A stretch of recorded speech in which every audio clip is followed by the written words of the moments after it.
Hello, good morning, जोहार। मैं संजय और आप देख रहे हैं न्यूज झारखंड। समय हो चला है झारखंड की खबरों को जानने का, झारखंड की खबरों से अपडेट होने का। तो चलिए जानते हैं आज की झारखंड की 25 मुख्य बड़ी खबरों को। झारखंड में 4 चरणों में चुनाव, चौथे फेज से वोटिंग। रांची जमशेदपुर में 25 मई को मतदान। गांडे उपचुनाव में 5वें चरण में डाले जाएंगे वोट। चुनाव आयोग ने लोकसभा चुनाव 2024 का ऐलान कर दिया है। देश में 7 और झारखंड में 4 चरणों में चुनाव होंगे। शुरुआत के 3 फेज में प्रदेश में कोई वोटिंग नहीं है। चौथे चरण 13 मई से झारखंड में मतदान शुरू होगा। चौथे चरण 13 मई को राज्य की कुल 4 सीटों पर वोटिंग होगी। वहीं 5वें फेज 20 मई को 3 सीट पर वोट डाले जाएंगे। छठे चरण में 25 मई को 4 सीटों पर वोटिंग होगी। इसमें राजधानी रांची और लोहनगरी जमशेदपुर की सीट भी शामिल हैं। वही 7वें और आखिरी चरण में 1 जून को 3 सीटों पर वोट डाले जाएंगे। 4 जून को काउंटिंग होगी। पिछली बार भी झारखंड में 4 फेज में वोटिंग हुई थी। लोकसभा चुनाव के साथ झारखंड की गांडे सीट पर उपचुनाव भी होगा। 5वें फेज 20 मई की वोटिंग के दौरान गांडे में उपचुनाव के लिए वोट डाले जाएंगे। जेएमएम विधायक सरफराज अहमद के इस्तीफे के बाद से सीट खाली हुई है। चुनाव आयोग ने लोकसभा चुनाव की तारीख में संवेदनशील और अति संवेदनशील क्षेत्र का विशेष ध्यान रखा है। झारखंड में वोटर्स की कुल संख्या 2,53,86,152 है। झारखंड में 37 लाख स्कूली बच्चों को मिलेगा निःशुल्क बैग। चंपई कैबिनेट से 33 प्रस्तावों को मिली मंजूरी। निर्वाचन आयुक्त का 1 साल बढ़ा कार्यकाल। झारखंड के सरकारी स्कूलों में पढ़ने वाले बच्चों को अब निःशुल्क बैग मिलेगा। इसका लाभ क्लास 1 से 8 तक के 37 लाख बच्चों को मिलेगा। आगामी शैक्षणिक सत्र से यह लाभ मिलना शुरू हो जाएगा। यह फैसला शनिवार को मुख्यमंत्री चंपई सोरेन की अध्यक्षता में आयोजित कैबिनेट की बैठक में लिया गया है। इसके अलावा 53 प्रस्तावों को मंजूरी दी गई है। राज्य सरकार ने निःशुल्क बैग के लिए 57.06 करोड़ रुपए खर्च करने जा रही है। क्लास 1 और 2 के बच्चों के लिए प्रति बैग 140 रुपए, क्लास 3 से 5 के बच्चों के लिए 150 रुपए और क्लास 6 से 8 तक के बच्चों के लिए प्रति बैग 160 रुपए खर्च किए जाएंगे। इसके अलावा अल्पसंख्यक और गैर सरकारी सहायता प्राप्त स्कूल के कर्मियों को ओल्ड पेंशन स्कीम का लाभ मिलेगा। कैबिनेट ने राज्य में शिक्षक पात्रता परीक्षा के आयोजन के लिए एक बार फिर झारखंड शिक्षक पात्रता नियमावली 2024 बनाने का निर्णय लिया है। इसके साथ ही राज्य सरकार ने झारखंड राज्य निर्वाचन आयुक्त नियमावली 2024 में संशोधित किया है। संशोधन के बाद निर्वाचन आयुक्त की उम्र सीमा 64 वर्ष से बढ़ाकर 65 वर्ष किया गया है। वही निर्वाचन आयुक्त का कार्यकाल 3 वर्ष की जगह अब 4 वर्ष होगी। इसके साथ ही गरीबों को हर तिमाही गैस रिफिलिंग की सुविधा देने का निर्णय लिया गया है। इसके साथ ही प्रधानमंत्री जन धन योजना के तहत राज्य की अधीन जनजातीय क्षेत्रों में 91 आंगनबाड़ी केंद्र भी खोले जाएंगे। इसके साथ ही कई अन्य प्रस्तावों पर भी मुहर लगी है। झारखंड कैबिनेट की बैठक में इन प्रस्तावों पर भी मिली मंजूरी। चंपई कैबिनेट की बैठक शनिवार को हुई, जिसमें कई अहम प्रस्तावों पर मुहर लगी है, जिसमें सरकारी स्कूलों के 1 से 8 तक के करीब 37 लाख बच्चों को निःशुल्क बैग मिलने के प्रस्ताव पर मंजूरी मिली है। इसके साथ ही आदिम जनजातीय क्षेत्र में खुलेंगे 91 आंगनबाड़ी केंद्र। इसके साथ ही जेटेट नियमावली 2024 को मंजूरी मिली है। साथ ही आंगनबाड़ी केंद्रों को मिलेगा सैनिटरी पैड। वही आंगनबाड़ी केंद्रों में गर्म पोषाहार के लिए हर 3 महीने में गैस सिलेंडर का रिफिलिंग होगा। साल में कुल 4 सिलेंडर की मिलेगी सुविधा। इस प्रस्ताव पर मंजूरी मिली है। इसके साथ ही मिलेट उत्पादन को बढ़ाने संबंधित प्रस्ताव को भी मंजूरी मिली है। वही 5 वर्षों में 50 लाख हेक्टेयर जमीन पर उत्पादन का लक्ष्य, इसके लिए 50 करोड़ रुपए की राशि मंजूरी की गई है। वही जज उत्तम आनंद की पत्नी को मिलेगी अनुकंपा पर नियुक्ति। जज उत्तम आनंद का आकस्मिक निधन हो गया था। इस प्रस्ताव पर भी मंजूरी मिली है। वही 836 गैर सहायता प्राप्त अल्पसंख्यक स्कूलों और 144 माध्यमिक स्कूलों के शिक्षकों को पुरानी पेंशन योजना में लाने की स्वीकृति मिली है। वही राज्य सरकार किसान समृद्धि योजना शुरू करेगी। इसके लिए 80 करोड़ रुपए की स्वीकृति प्रदान की गई है। वही झारखंड राज्य निर्वाचन आयुक्त की एज लिमिट और पद अवधि को लेकर संशोधन को मंजूरी प्रदान की गई है। इसके अलावा 10 से अधिक सड़क निर्माण योजनाओं को स्वीकृति प्रदान की गई है। इसके अलावा भी कई अन्य प्रस्तावों पर मुहर लगी है। झारखंड में बदला मौसम का मिजाज। रांची सहित कई जिलों में तेज हवा के साथ हुई बारिश। कई शहरों में ओलावृष्टि भी हुई। एंटी साइक्लोनिक कंडीशन से मिल रही नमी और स्थानीय स्तर पर बने सिस्टम के प्रभाव से शनिवार को राजधानी रांची सहित राज्य के कई जिलों में तेज हवा के झोंके के साथ हल्की से मध्यम दर्जे की बारिश हुई। इस दौरान रांची सहित कई जिलों में ओलावृष्टि भी हुई है। मौसम केंद्र रांची के अनुसार झारखंड के मौसम में यह बदलाव 20 मार्च तक रहेगा। मौसम केंद्र रांची के प्रभारी निदेशक और वरिष्ठ मौसम पूर्वानुमान वैज्ञानिक अभिषेक आनंद ने बताया है कि रविवार यानी आज 17 मार्च को भी राज्य के कुछ जिलों में हल्के से मध्यम दर्जे की बारिश के आसार हैं। 18, 19 और 20 मार्च को एंटी साइक्लोनिक सिस्टम का और अधिक विस्तार हो जाएगा। इस कारण 18 से 20 मार्च तक एंटी साइक्लोनिक सिस्टम की वजह से राज्य के ज्यादातर हिस्सों में 30 से 40 किलोमीटर प्रति घंटे की रफ्तार से हवा के झोंके के साथ मेघ गर्जन वज्रपात के साथ हल्की से मध्यम दर्जे की बारिश होगी। को सावधान और सतर्क रहने की सलाह दी गई है। हालांकि बारिश होने से राज्यवासियों को गर्मी से थोड़ी राहत मिलेगी, लेकिन 20 मार्च के बाद यानी 21 मार्च से पारा फिर चढ़ेगा और गर्मी चढ़ेगी। पिछले 24 घंटे के मौसम की बात करें तो शनिवार को राज्य के जिन जिलों में हवा के साथ जो है हल्के से मध्यम दर्जे की बारिश की सूचना है उसमें रांची, गुमला, लोहरदगा, बोकारो, रामगढ़, पूर्वी सिंहभूम, पश्चिमी सिंहभूम, खूंटी, सरायकेला खरसावां, सिमडेगा, देवघर, धनबाद, गिरिडीह और जामताड़ा जिला शामिल हैं। 11वीं, 12वीं तथा 13वीं सिविल सेवा पीटी परीक्षा आज 17 मार्च को 834 केंद्रों पर 3.5 लाख अभ्यर्थी लिखेंगे एग्जाम। झारखंड लोक सेवा आयोग जेपीएससी द्वारा 11वीं, 12वीं व 13वीं सिविल सेवा प्रारंभिक परीक्षा पीटी आज 17 मार्च 2024 को राज्य के 24 जिला में बनाए गए 834 परीक्षा केंद्रों में होगी। इस परीक्षा में 3.5 लाख से अधिक परीक्षार्थी शामिल होने जा रहे हैं। राज्य में 63,491 परीक्षार्थियों के लिए 137 परीक्षा केंद्र बनाए गए हैं। परीक्षा में कदाचार रोकने के लिए आवश्यक प्रबंध किए गए हैं। पीटी 2 पालियों में होगी। पहली पाली की परीक्षा सुबह 10 बजे से जो दिन के 12 बजे तक होगी। इसमें सामान्य अध्ययन पेपर 1 की परीक्षा होगी, जबकि द्वितीय पाली दोपहर 2 बजे से शाम 4 बजे तक होगी। इसमें सामान्य अध्ययन पेपर 2 की परीक्षा होगी। जेपीएससी की परीक्षा दे रहे परीक्षार्थियों को परीक्षा केंद्र पर परीक्षा शुरू होने से 1 घंटा पहले पहुंचने के निर्देश दिया गया है। आवश्यक सुरक्षा जांच के बाद ही अभ्यर्थियों को परीक्षा हॉल में प्रवेश करने दिया जाएगा।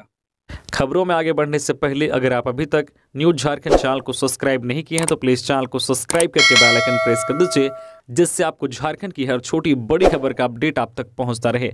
तो चलिए बढ़ते हैं खबरों की ओर। लोकसभा चुनाव का ऐलान, झारखंड में सीट बंटवारे की तस्वीर साफ नहीं। एक तरफ चुनाव की तारीख का ऐलान हो गया है तो दूसरी तरफ यूपीए और एनडीए में सीट बंटवारे को लेकर अभी तक तस्वीर साफ नहीं है। भाजपा ने अभी तक 11 सीटों पर उम्मीदवार का ऐलान कर दिया है तो 3 सीट पर अभी एनडीए गठबंधन को लेकर कोई सहमति नहीं बनी है। गिरिडीह सीट आसू के हिस्से में जाना तय है। वहीं यूपीए ने भी अभी तक सीट बंटवारे को लेकर आधिकारिक तौर पर जानकारी साझा नहीं की है। हालांकि सूत्र बताते हैं कि जेएमएम 6, कांग्रेस 6 और 2 सीट अन्य के खाते में जा सकती है। आपको बता दें कि चुनाव आयोग ने लोकसभा चुनाव 2024 का ऐलान कर दिया है। देश में 7 और झारखंड में 4 चरणों में चुनाव होंगे।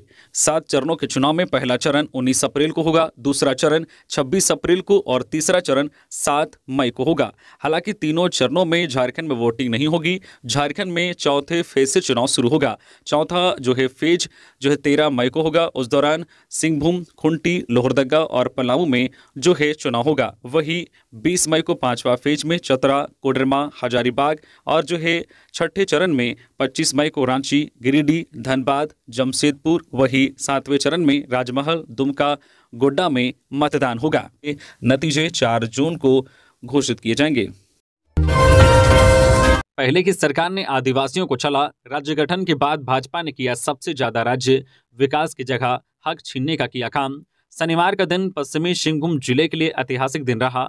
सूबे के मुख्यमंत्री ने जिले के सुदूर क्षेत्र हाटगम्हरिया में 36 करोड़ व बंदगांव में 39 करोड़ की लागत से 2 डिग्री कॉलेज की आधारशिला रखी। टाटा कॉलेज मैदान में आयोजित कार्यक्रम में मुख्यमंत्री चंपई सोरेन ने रिमोट का बटन दबाकर 2.41 हजार करोड़ का शिलान्यास और 1.07 हजार करोड़ की परिसंपत्तियों का वितरण किया। समारोह में आने के बाद परिवहन मंत्री दीपक बिरुवा व विधायक जोभा मांझी, दशरथ गागराई, सुखराम उरांव ने गर्मजोशी से स्वागत किया। कार्यक्रम की शुरुआत संयुक्त रूप से दीप प्रज्वलित कर की गई। टाटा कॉलेज मैदान में आयोजित डिग्री कॉलेज शिलान्यास एवं परिसंपत्ति वितरण कार्यक्रम को संबोधित करते हुए मुख्यमंत्री चंपई सोरेन ने भाजपा पर निशाना साधते हुए कहा है कि झारखंड के अलग हुए 24 साल हो गए। झारखंड अलग होते हुए राज्य भाजपा के नेतृत्व चला गया, जो कभी आदिवासी मूलवासी के लिए काम नहीं किया। भाजपा की डबल इंजन की सरकार ने राज्य में 1932 खतियान आधारित नियोजन नीति के अलावा CNT SPT एक्ट में संशोधन, मानकी मुंडा अधिकार को सीमित करने के अलावा आदिवासियों का हक अधिकार को छीनने का काम किया है। 20 मई को होगा गांडेय विधानसभा सीट के लिए उपचुनाव। इस दिन आएगा नतीजा। गांडेय विधानसभा सीट के लिए उपचुनाव 20 मई को होगा। नामांकन की तिथि 26 अप्रैल से 3 मई तक होगी। दाखिल नामांकन पत्रों की स्क्रूटनी 4 मई को होगी। नामांकन वापसी के लिए 6 मई तक का समय निर्धारित किया गया है। आपको बता दें कि गांडेय उपचुनाव की मतगणना भी लोकसभा चुनाव के साथ 20 मई को ही होगी और 4 जून को इसका परिणाम आ जाएगा। गांडेय विधानसभा सीट जेएमएम विधायक डॉक्टर सरफराज अहमद के इस्तीफे के बाद से खाली है। सरफराज अहमद ने 31 दिसंबर को इस्तीफा दिया था। अब वे जेएमएम कोटे से राज्यसभा सांसद चुने गए हैं। गिरिडीह से 50 गौवंश छुड़ाए गए। मवेशी तस्करी के खिलाफ पुलिस की कार्रवाई। 13 पिकअप वैन से मवेशियों को कराया मुक्त। गिरिडीह के बगोदर पुलिस ने मवेशी तस्करी के खिलाफ शनिवार को बड़ी कार्रवाई की है। बगोदर पुलिस ने थाना क्षेत्र के जीटी रोड गैड़ा में ग्रामीणों के सहयोग से बड़े पैमाने पर हो रहे मवेशी तस्करी का खुलासा करते हुए 13 पिकअप वाहन को जब्त किया है, जिसमें से 50 से अधिक मवेशियों को ठूस ठूस कर ले जाया जा रहा था। हालांकि इस मामले में अभी किसी की गिरफ्तारी नहीं हुई है। पुलिस तस्करों के विरुद्ध कार्रवाई में जुटी हुई है। जानकारी के अनुसार तस्करी के दौरान 2 बछड़े की मौत हो गई है। वहीं अन्य मवेशियों को हजारीबाग गौशाला भेजा गया। कार्रवाई में बगोदर सरिया अनुमंडल पुलिस पदाधिकारी धनंजय कुमार राम, बगोदर थाना प्रभारी सुख सागर सिंह चौधरी, शादलबल शामिल थे। इधर इतने बड़े पैमाने में हो रहे मवेशी तस्करों को लेकर स्थानीय ग्रामीणों में आक्रोश भी दिखा। जब्त पिकअप वाहन में कई के शीशे टूटे मिले हैं। पुलिस मामले में आगे की कार्रवाई कर रही है। झारखंड में 2 रुपए 85 पैसे प्रति यूनिट महंगी होगी बिजली। जेबीवीएनएल ने रेट को लेकर मांगे आपत्ति और सुझाव। झारखंड बिजली वितरण निगम ने साल 2024-25 के टेरिफ प्रस्ताव को जारी करते हुए जनता से आपत्ति मांगी है। जनता अपनी आपत्ति वेबसाइट या ईमेल कर सकते हैं। पत्र के माध्यम से भी सचिव झारखंड राज्य विद्युत नियामक आयोग के पास अपनी आपत्ति दर्ज करा सकते हैं। जानकारी हो कि वित्त वर्ष 2024-25 के लिए जेबीवीएनएल ने नवंबर में ही प्रस्ताव नियामक आयोग को सौंपा था। अब इस पर प्रक्रिया शुरू कर दी गई है। वित्त वर्ष 2024-25 के टैरिफ प्रस्ताव के अनुसार प्रति यूनिट 2 रुपए 85 पैसे टैरिफ बढ़ाने का प्रस्ताव दिया है। वर्तमान दर 6 रुपए 65 पैसे प्रति यूनिट को बढ़ाकर 9 रुपए 50 पैसे प्रति यूनिट करने का प्रस्ताव दिया गया है। साथ ही फिक्स्ड चार्ज में भी भारी बढ़ोतरी का प्रस्ताव है। झारखंड विद्युत नियामक आयोग ने फरवरी 2024 में ही वित्त वर्ष 2023-24 के टैरिफ की घोषणा की थी, जो 1 मार्च 2024 से लागू हो गया है। अब आयोग द्वारा वित्त वर्ष 2024-25 के लिए टैरिफ पर सुनवाई की जाएगी, जिसकी घोषणा जून माह में संभव है। बीपीएससी शिक्षक भर्ती का पेपर लीक, 10 से 15 लाख में डील। 270 अभ्यर्थियों से पूछताछ के बाद कोर्ट में पेशी। 400 कैंडिडेट्स एक साथ सॉल्व कर रहे थे क्वेश्चन। बिहार में पेपर जो है सॉल्वर गैंग के अब तक के सबसे बड़े नेटवर्क का खुलासा हुआ है। आर्थिक अपराध इकाई EOU बिहार पुलिस और झारखंड पुलिस के ज्वाइंट ऑपरेशन में 24 घंटे के भीतर सॉल्वर गैंग नेटवर्क के लगभग 270 अभ्यर्थियों और संगठित गिरोह को हिरासत में लेकर पूछताछ की है। इसके बाद EOU ने देर रात पटना सिविल कोर्ट में पेश किया। ये सभी कैंडिडेट बीपीएससी की ओर से आयोजित बिहार शिक्षक नियुक्ति परीक्षा TRE-3 के एग्जाम में शामिल होने वाले थे। इन सभी को झारखंड के हजारीबाग के अलग अलग इलाकों से गिरफ्तार कर पटना लाया गया। इससे पहले लगभग 18 घंटे तक पूछताछ की गई। STF के 50 जवान के स्क्वाड में शुक्रवार की आधी रात के बाद इन्हें हजारीबाग से पटना लाया गया। पटना सिविल कोर्ट के अधिवक्ता जो है ऋषिकेश नारायण सिन्हा ने बताया कि पेपर लीक से जुड़े मामले में लगभग 300 लोगों को जो है MP MLA कोर्ट में पेश किया गया। पेशी के बाद जेल भेज दिया गया है। 119 करोड़ की योजनाओं का उद्घाटन। मुख्यमंत्री ने कहा केंद्र की NDA सरकार झारखंड सरकार के साथ भेदभाव करती है। केंद्र की NDA सरकार झारखंड सरकार के साथ भेदभाव करती है, यह आरोप मुख्यमंत्री चंपई सोरेन ने लगाया। वे शुक्रवार को पूर्वी सिंहभूम के पोटका प्रखंड कार्यालय मैदान में डिग्री कॉलेज के भवन का शिलान्यास करने के बाद आयोजित जनसभा को संबोधित कर रहे थे। डिग्री कॉलेज के शिलान्यास के अलावा सीएम ने 119.19 करोड़ रुपए की विभिन्न योजनाओं का उद्घाटन व शिलान्यास किया। लाभुकों के बीच परिसंपत्तियों का भी वितरण किया। सीएम ने कहा कि अब तक इस इलाके के बच्चे मैट्रिक पास करने के बाद जब परिवार की आर्थिक स्थिति खराब होने के कारण पढ़ाई छोड़कर प्राइवेट संस्थान में नौकरी या मजदूरी करने लगते थे। कॉलेज बन जाने से स्थिति में बदलाव आएगी। उच्च शिक्षा के लिए पैसों की कमी होनहार विद्यार्थियों के लिए अभिशाप बनती है। इस स्थिति को बदलने के लिए झारखंड सरकार विद्यार्थियों को गुरुजी क्रेडिट कार्ड योजना के माध्यम से मदद कर रही है। आदिवासी मूलवासी सहित अन्य समुदाय के वैसे बच्चे जो विदेश में स्थापित शिक्षण संस्थानों से पढ़ाई करना चाहते हैं, उन्हें भी 100% स्कॉलरशिप सरकार की ओर से उपलब्ध कराई जा रही है। लोकसभा चुनाव 2024 राज्य में हर चेक पोस्ट पर लगाएं सीसीटीवी कैमरे व ड्रॉप गेट, बोले जिला निर्वाचन पदाधिकारी राहुल कुमार सिन्हा। जिला निर्वाचन पदाधिकारी सह उपायुक्त राहुल कुमार सिन्हा ने लोकसभा चुनाव 2024 की घोषणा के बाद लागू आचार संहिता व भारत निर्वाचन आयोग के निर्देशों का पालन सुनिश्चित करने को लेकर गठित फ्लाइंग स्क्वाड की टीम के साथ बैठक की। इस दौरान उन्होंने विभागीय दिशा निर्देश के आलोक में सभी कार्यों को समय से निष्पादित करने का निर्देश दिया। उन्होंने प्रत्येक चेक पोस्ट पर सीसीटीवी कैमरे, ड्रॉप गेट, बैठने के लिए अस्थायी टेंट, कुर्सी, पेयजल, विद्युत की व्यवस्था कराने का निर्देश दिया। रांची के जिला निर्वाचन पदाधिकारी सह उपायुक्त राहुल कुमार सिन्हा ने लोकसभा चुनाव 2024 की तैयारियों को लेकर गठित की गई फ्लाइंग स्क्वाड के सभी पदाधिकारियों के साथ बैठक की। झारखंड में मतदान केंद्रों पर मिलेंगी जरूरी सुविधाएं, राज्य निर्वाचन आयोग ने जारी किए निर्देश। भारत निर्वाचन आयोग द्वारा शनिवार को लोकसभा चुनाव की घोषणा के बाद राज्य के मुख्य निर्वाचन पदाधिकारी के रवि कुमार ने भी प्रेस कॉन्फ्रेंस कर झारखंड में 4 चरणों में होने वाले चुनाव तथा इससे लेकर की गई तैयारियों की जानकारी दी। उन्होंने कहा कि झारखंड में सभी मतदान केंद्रों पर बुनियादी सुविधाएं अनिवार्य रूप से जो उपलब्ध होंगी। उन्होंने शांतिपूर्ण, स्वतंत्र तथा निष्पक्ष चुनाव का भरोसा भी दिलाया। उन्होंने कहा कि राज्य में होने वाले चुनाव में भारत निर्वाचन आयोग द्वारा जारी सभी दिशा निर्देशों का सख्ती से अनुपालन कराया जाएगा। मुख्य निर्वाचन पदाधिकारी के अनुसार राज्य में वर्ष 2019 की तुलना में जो है मतदाताओं की संख्या में 13,54,203 की वृद्धि हुई है। पुरुषों से अधिक महिला मतदाताओं की संख्या बढ़ी है। उनके अनुसार मतदाता सूची पुनरीक्षण कार्यक्रम के दौरान राज्य के 8 जो है विधानसभा निर्वाचन क्षेत्रों में कुल 95 नए मतदान केंद्रों का गठन किया गया है। वहीं मुख्य निर्वाचन पदाधिकारी ने कहा है कि मतदाताओं को मतदान केंद्रों पर सभी आवश्यक बुनियादी सुविधाएं अनिवार्य रूप से उपलब्ध कराई जाएंगी। सभी मतदान केंद्रों पर पुरुष एवं महिलाओं के लिए अलग अलग शौचालय, पेयजल, पोलिंग जो है वेंटिलेटर, हेल्प डेस्क, दिव्यांगों के लिए रैप, वोटर फैसिलिटेशन सेंटर जो है साइनेज आदि की व्यवस्था होगी।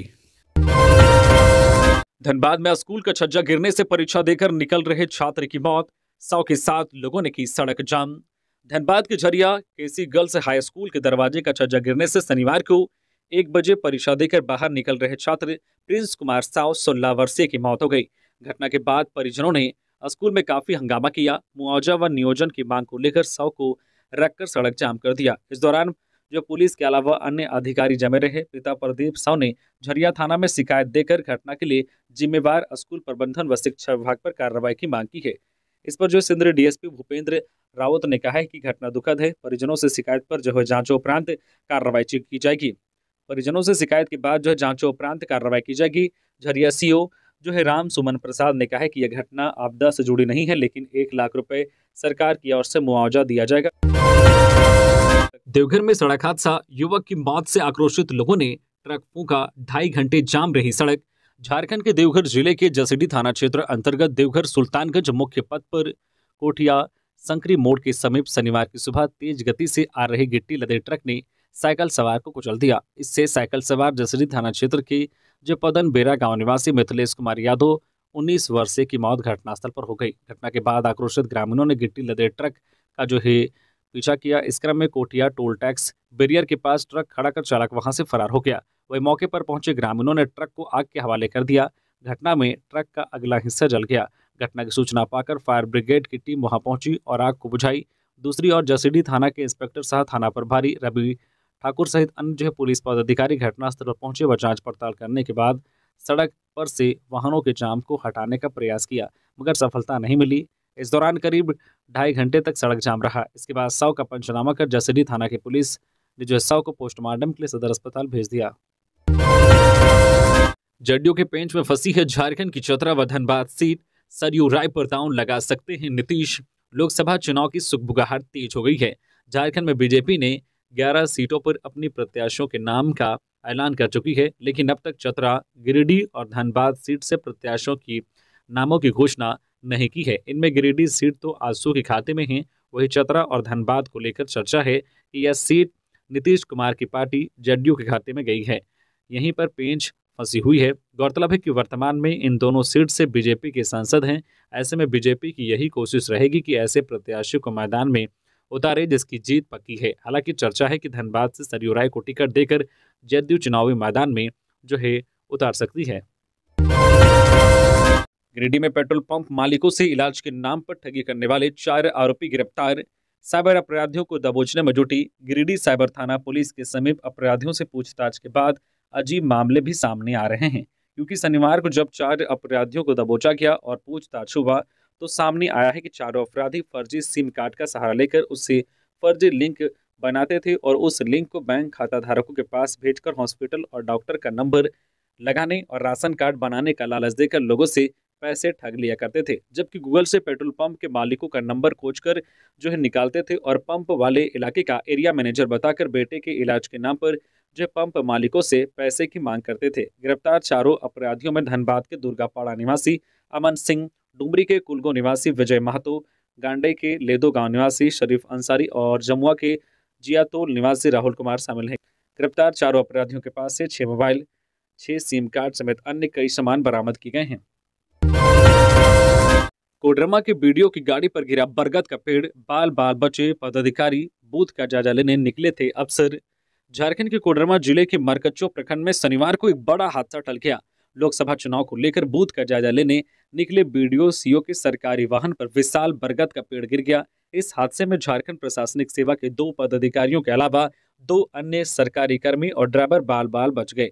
इनमें बीडीओ हुलास महतो और सीओ परमेश्वर कुशवाहा, बीपीओ राकेश रंजन, होमगार्ड जवान राजेंद्र यादव व सरकारी वाहन के ड्राइवर दिनेश कुमार शामिल हैं। हादसे में वाहन पूरी तरह से क्षतिग्रस्त हो गया है। झारखंड हाईकोर्ट में निकली बम पर बहाली, ऐसे करे आवेदन। झारखंड हाईकोर्ट में टाइपिस्ट पद के लिए बहाली निकली है। इस बात की जानकारी देने के लिए हाईकोर्ट की तरफ से अधिसूचना जारी की गई है। आपको बता दें कि जारी अधिसूचना के अनुसार राज्य के सिविल कोर्ट में typist, copyist, court reader, composition writer और जो है डिपोजिशन टाइपिस्ट के कुल 249 पदों के लिए आप आवेदन कर सकते हैं। इस जो है रिक्त पदों पर नौकरी के लिए सबसे पहले आपको झारखंड हाईकोर्ट के आधिकारिक वेबसाइट jharkhandhighcourt.nic.in पर जाकर इस विज्ञापन से संबंधित पूरी जानकारी पढ़नी होगी। आपको बता दें कि 30 मार्च तक आप इन पदों के लिए आवेदन कर सकते हैं, जिसके बाद आप जो है संबंधित जो है विज्ञापन का फॉर्म भर सकते हैं। लोकसभा चुनाव 10 मई को नामांकन दाखिल करेंगे निशिकांत। सोशल मीडिया पर किया ये चैलेंज। बीजेपी के गोड्डा सांसद निशिकांत दुबे आगामी 10 मई को लोकसभा चुनाव के लिए नामांकन दाखिल करेंगे। इसके साथ ही उन्होंने दावा किया है कि बीजेपी इस बार 400 से अधिक सीटें जीतेगी। सोशल मीडिया एक्स पर जारी एक पोस्ट में उन्होंने कहा है कि मोदी की गारंटी, अब की बार 400 पार, फिर एक बार मोदी सरकार गोड्डा लोकसभा 9 लाख पार करेगी। दुबे ने इस पोस्ट में पीएम मोदी के साथ अपनी तस्वीर साझा की है।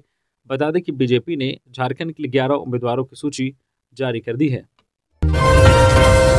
दिवंगत जज उत्तम आनंद की पत्नी कीर्ति सिन्हा को अनुकंपा पर सहायक निबंधक के पद पर मिलेगी नौकरी।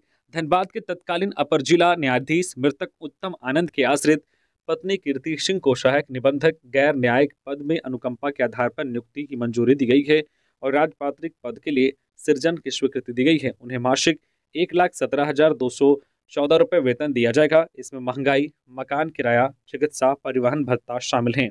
इसमें सालाना 14,70,000 रुपये खर्च होने का आकलन है। कीर्ति सिन्हा के मामले में सहायक निबंधक गैर न्यायिक का पद सृजन विशेष परिस्थिति में किया गया है, जो उनकी सेवानिवृत्ति या पद त्याग के पश्चात उक्त पद स्वतः समाप्त हो जाएगा। सरकार ने किसी और मामले के लिए इसे उदाहरण नहीं माना है। बता दें कि एडीजी उत्तम आनंद की मौत सुबह जॉगिंग करने के दौरान एक टेम्पो के धक्का मार देने से हो गई थी, जिसकी अभी सीबीआई जांच चल रही है। झारखंड हाईकोर्ट इस मामले को देख रहा है। जेईई भर्ती में बीटेक वाले आवेदन कर सकते हैं या नहीं, इस पर हाईकोर्ट में फैसला सुरक्षित। फैसला 6 मई को जूनियर इंजीनियर जेईई के करीब 1900 पद पर नियुक्ति में 4 वर्षीय बीटेक इंजीनियरिंग डिग्रीधारियों को भी Jharkhand staff selection commission JSSC द्वारा परीक्षा में सीधे शामिल कराने को चुनौती देने वाली ऋचा राज की रीट याचिका की सुनवाई झारखंड हाईकोर्ट में हुई। मामले में कोर्ट ने दोनों पक्षों को सुनने के बाद फैसला सुरक्षित रख लिया है। हाईकोर्ट के न्यायमूर्ति अनुभा रावत चौधरी की कोर्ट मामले में 6 मई को अपना आदेश सुनाएगी। लोकसभा चुनाव, रांची डीसी ने की सियासी दलों के साथ बैठक। बताया कितनी राशि खर्च कर पाएंगे प्रत्याशी। लोकसभा चुनाव के मद्देनजर शनिवार को जिला निर्वाचन पदाधिकारी सह उपायुक्त रांची राहुल कुमार सिन्हा ने मान्यता प्राप्त राजनीतिक दलों के नेताओं के साथ बैठक की। उपायुक्त ने इस दौरान कहा कि कोई भी प्रत्याशी चुनाव प्रचार में भारत निर्वाचन आयोग द्वारा निर्धारित 95 लाख की राशि ही खर्च कर सकता है। खर्च का ब्यौरा सभी उम्मीदवारों को देना होगा। उन्हें समय समय पर जिला द्वारा निर्धारित तिथि को अपने खर्च की जांच जो है करानी होगी, कहा है कि इसके लिए जल्द ही तिथि का निर्धारण किया जाएगा। उपायुक्त ने कहा है कि सियासी दल भारत निर्वाचन आयोग द्वारा दिए गए सभी दिशा निर्देश का पालन सुनिश्चित करे। राज्य में किसानों की संख्या बढ़ाने की जरूरत, खेती में तकनीक को शामिल करने की मिली सलाह, कृषि मेला किसानों के लिए जरूरी। गिरिडीह के झंडा मैदान में जिला स्तरीय किसान मेला सह फसल प्रदर्शनी कार्यक्रम का आयोजन किया गया। मेले का उद्घाटन मुख्य अतिथि जिला परिषद अध्यक्ष मुनिया देवी व जिला कृषि पदाधिकारी के द्वारा संयुक्त रूप से दीप प्रज्वलित कर किया गया। इस मेले में कृषि एवं कृषि संबंध विभाग के साथ साथ कृषि विज्ञान केंद्र, एपीपीओ, खाद्य बीज भंडार सहित कुल 18 स्टॉल लगाए गए। कृषि एवं कृषि संबंध विभाग के पदाधिकारी, सभी विभाग के कर्मी, किसान मित्र, एग्री स्मार्ट, ग्राम के कृषक, पाठशाला के कर्मी, प्रखंड कृषि पदाधिकारी, प्रखंड तकनीक प्रबंधक, सहायक तकनीकी प्रबंधक, जन सेवक, एग्री क्लिनिक के कर्मी, कृषक उत्पादक संगठन के जो है कृषक आदि उपस्थित थे। मौके पर जिला परिषद अध्यक्ष मुनिया देवी द्वारा कहा गया है कि यह मेला किसानों के लिए बहुत लाभकारी है। अधिक प्रचार प्रसार करते हुए किसानों की संख्या बढ़ाने की आवश्यकता है। नशे के खिलाफ अभियान तेज, मानगो में ब्राउन शुगर के साथ 2 तस्कर गिरफ्तार, 17 पुड़िया ब्राउन शुगर बरामद। जमशेदपुर के मानगो पुलिस ने बड़ा हनुमान मंदिर के पास छापेमारी कर ब्राउन शुगर के साथ 2 तस्करों को गिरफ्तार किया है। गिरफ्तार तस्करों में सरायकेला खारसावां जिले के चौका निवासी रोहित डे उर्फ शूटर और दाईगुट्टू निवासी सुनील यादव उर्फ बॉस्को शामिल हैं। पुलिस ने दोनों के पास से कुल 17 पुड़िया ब्राउन शुगर बरामद किया है। जानकारी देते हुए डीएसपी मुख्यालय 1 भोला प्रसाद ने बताया है कि पुलिस को गुप्त सूचना मिली थी कि कुछ युवक हनुमान मंदिर के पास नशे का कारोबार कर रहे हैं। सूचना पर पुलिस ने तत्काल एक टीम का गठन कर छापेमारी की और मौके से 2 युवकों को धर दबोचा। तलाशी के क्रम में पुलिस को रोहित के पास से 10 पुड़िया ब्राउन शुगर और जो है सुनील के पास से 7 पुड़िया ब्राउन शुगर मिला है। तो ये थी आज की झारखंड की टॉप बड़ी खबरें। इसी तरह से झारखंड की हर छोटी बड़ी खबर देखने के लिए आप हमारे चैनल न्यूज झारखंड चैनल को सब्सक्राइब करके बेल आइकन प्रेस कर दीजिए, जिससे झारखंड की हर छोटी बड़ी खबर का अपडेट आप तक पहुंचता रहे। तो अभी के लिए बस इतना ही, हमें दीजिए इजाजत, फिर मिलते हैं नेक्स्ट खबरों के साथ। धन्यवाद।